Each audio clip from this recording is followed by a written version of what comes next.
Hi. In life, there are many things that basically motivate our actions. But there are two emotions in every man that propel him to any action at all. And these two emotions are fear and love.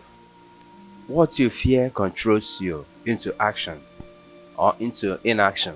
What you fear can define everything and determine all aspects of your life. And that is why it is so important for us to be very careful in choosing our object of fear.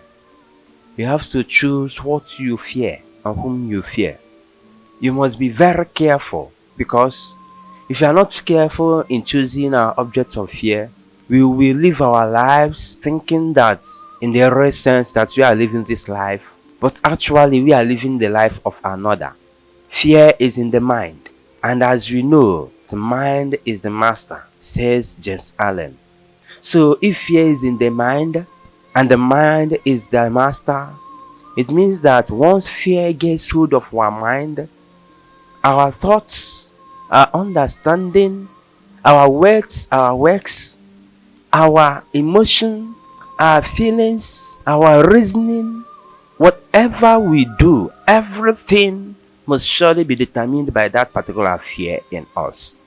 Even the way you live, even the school of thoughts, even the religion you believe in, the kind of lifestyle we have chosen can also be determined by fear. Some of those who are married today, they don't marry because they wanted to marry, but because they couldn't bear the fear of those who would taunt them and who would scorn them for not marrying. Some go into marriage because for them it is their time to get married, and when this time passes, they will never get married again. So the fear of the passage of time propels them to go into marriage without sitting down asking themselves, why am I going into this particular lifestyle?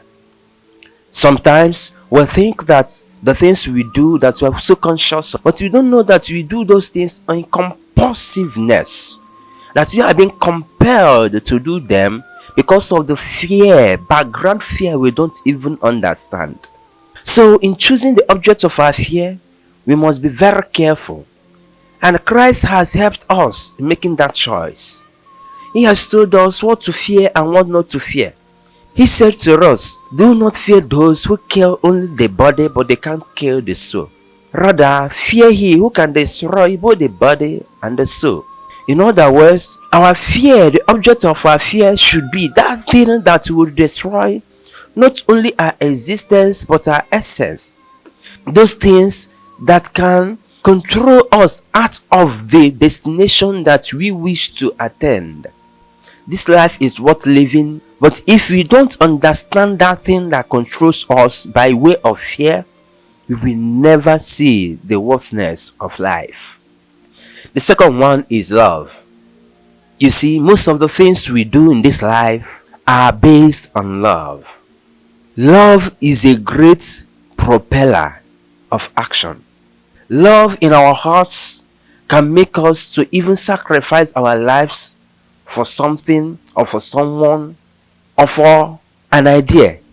It is that sometimes we see how we can try to spend our lives, how we wish to burn out our lives for sake of something, yet we don't understand why we are doing this. An example of love being a propeller of our action is the family. The love you have for your family can make you to go into a work that you wouldn't even wish to go into. The love of survival can make you to desist from some things and to attend to some things.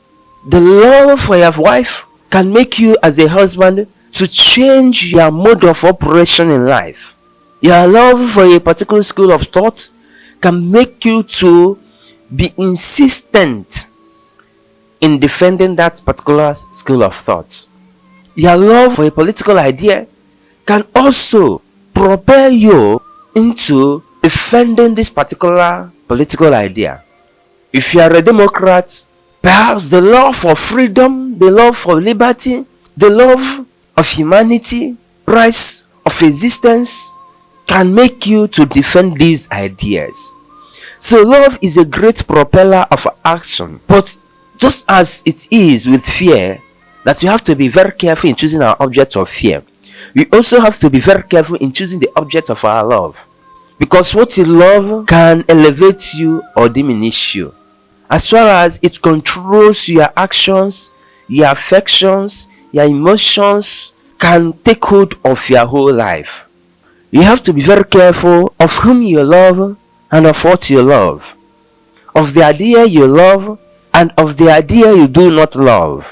If you want to live a holy life, you must tilt towards loving holy things, towards loving holiness, and that love for holiness would fashion and determine other actions of yours to the extent that the future, the destination of those actions would be holy, and also the means of attaining those actions being holy. So these two emotions are within our purview to choose. We have the rights, we have the choices to determine what to fear and of whom to fear, to determine what to love and whom to love. And if we make mistake in any of these, then our life would certainly turn out to be according to our choices. And that's why, as regards love, Jesus tells us, any person who loves father or mother more than me is not worthy of me. And any person who loves son or daughter more than me is not worthy of me.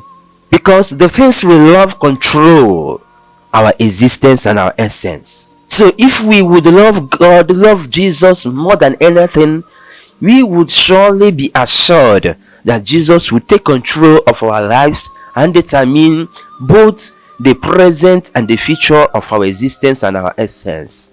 But anything we love more than God would surely become a master over us. The relationship between these two emotions are not so wide.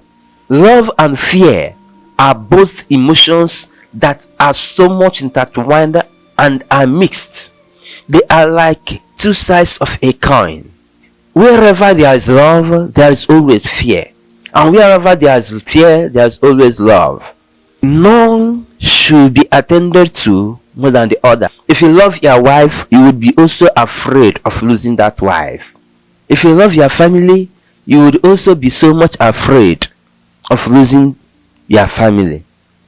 If you fear a particular thing, it could be also possible that the fear you have of this thing would be fear of persecution, fear of maltreatment, fear of death from this particular thing to you. So because you love your life, you wouldn't wish to lose your life based on this particular thing, you would start to fear this particular thing. So love and fear are two sides of a coin in our life. And we must be very careful in choosing their objects. Be careful in choosing what you fear. Be careful in choosing what you love. Be careful in choosing whom you fear, and be careful in choosing whom you love.